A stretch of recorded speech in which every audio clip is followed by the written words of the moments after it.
இறந்த பின் ஆத்மா என்ன செய்யும்? கண்முன் கொண்டு வந்த நபர் கேட்கிறப்ப கண்ணே கலங்குது.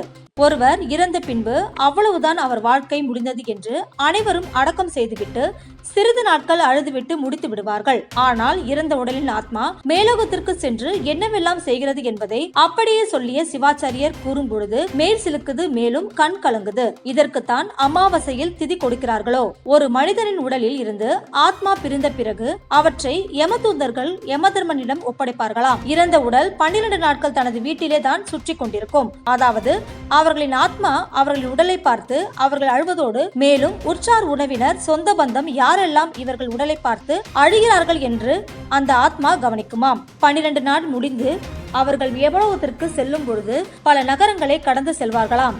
அப்பொழுது குடிக்க நீரோ சாப்பாடோ கிடைக்காதாம். அதற்கு தான் அமாவாசைக்கு இறந்தவர்களை நினைத்து வீட்டில் படையல் செய்வது.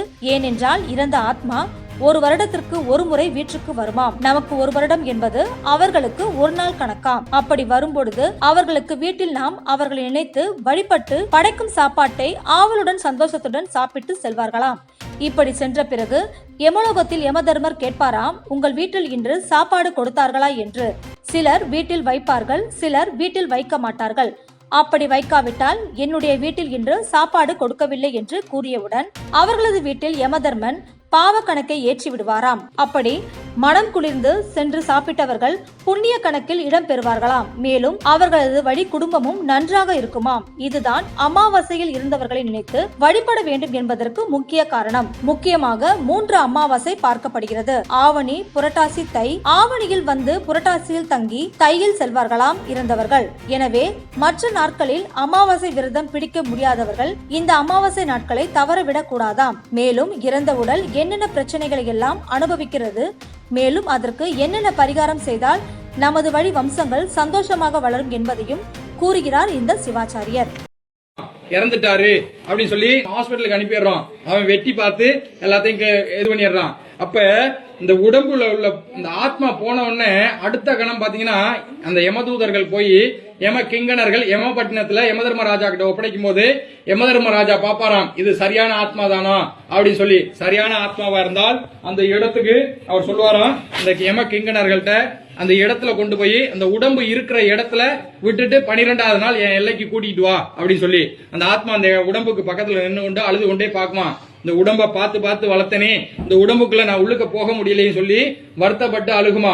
அப்படி அழுகும் போது யார் எந்த சொந்த பந்தம் நமக்கு வந்திருக்கு, எந்த சொந்த பந்தம் நம்ம இல்லைன்னு சொல்லி அழுகுது, எந்த சொந்த பந்தம் நம்ம இல்லைன்னு சொல்லி சந்தோஷமா இருக்கு அப்படின்னு சொல்லி அந்த ஆத்மா அந்த இடத்துல நின்று கொண்டே பாக்குமா. எல்லாரும் இறந்த அன்னைக்கு எல்லாரும் வர முடியாது. யாராவது ஒருத்தர் ஒரு நாளைக்கு வருவாங்க, மறுநாள் வருவாங்க, இப்படி 16 நாள் வரைக்கும் வருவாங்க. கருமாதி செய்யற வரைக்கும் தூரத்துல இருந்து வர்றவங்க வருவாங்க.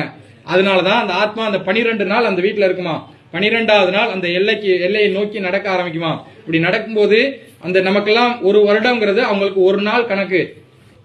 அப்ப நமக்கு ஒரு வருடம்ங்கிறது ஒரு நாளைக்கு வந்து நம்ம நடக்கக்கூடிய தூரம் எவ்வளவு தூரம் நடப்போம். ஒரு குறிப்பிட்டு நடக்கணும்னா அதான் போச்சு. இல்ல நடக்கணும் அப்படின்னா எவ்வளவு தூரம் நடப்பீங்க? கொஞ்சம் தூரம் நடந்து வந்தோம்னா ஐயா அப்பா கால் வலிக்குது அப்படிமோ. ஆனா நம்மளுடைய ஆத்மா போனதுக்கு அப்புறம், நம்ம உடம்பை விட்டு போனதுக்கு அப்புறம் ஒரு நடக்கக்கூடிய தூரம் 247 காது தூரம் நடக்குதாம். அப்படின்னா ஒரு காதுனா 1 கிலோமீட்டர்னு அர்த்தம். இப்ப 247 கிலோமீட்டர் தூரம் நடக்கும். அப்படி நடந்து போனா தான் ஒரு நரகத்தையா கடந்து போக முடியுமா. 84 லட்சம் நரகலோகம். ஒரு ஜீவராசிக்கு ஒரு நரகமா. 84 லட்சம் ஜீவராசிகளுக்கு 84 லட்சம் நரகலோகமா. அதுல 28 நரகலோகம் மனிதர்களுக்காக படைக்கப்பட்டதாம். அந்த 28 நரகத்தை கடந்தா தான் அந்த ஆத்மா வந்து சொர்க்கத்துக்கு போகுதா நரகத்துக்கு போகுதான்னு சொல்லி அவர் நிர்ணயிப்பாரா யமதர்ம ராஜா. அப்பதான் யமபட்டினத்தை போய் சேர முடியுமா. இதை நடக்கிறதுக்கு 1 வருடங்கள் ஆகுமா நடந்து போறதுக்கு. அதுக்காக தான் நம்ம வந்து அந்த வருட திதியை கண்டிப்பா செய்யணும். இந்த ஆத்மாவை கடைசி எல்லாம் முடிச்சு அனுப்பி வைக்கணும் அப்படின்னு சொல்லி சொல்றது. அப்ப அந்த ஆத்மா நடக்கும் போது தண்ணியும் கொடுக்க மாட்டாங்களாம், சாப்பாடு கொடுக்க மாட்டாங்களாம், பசியோட போகுமா.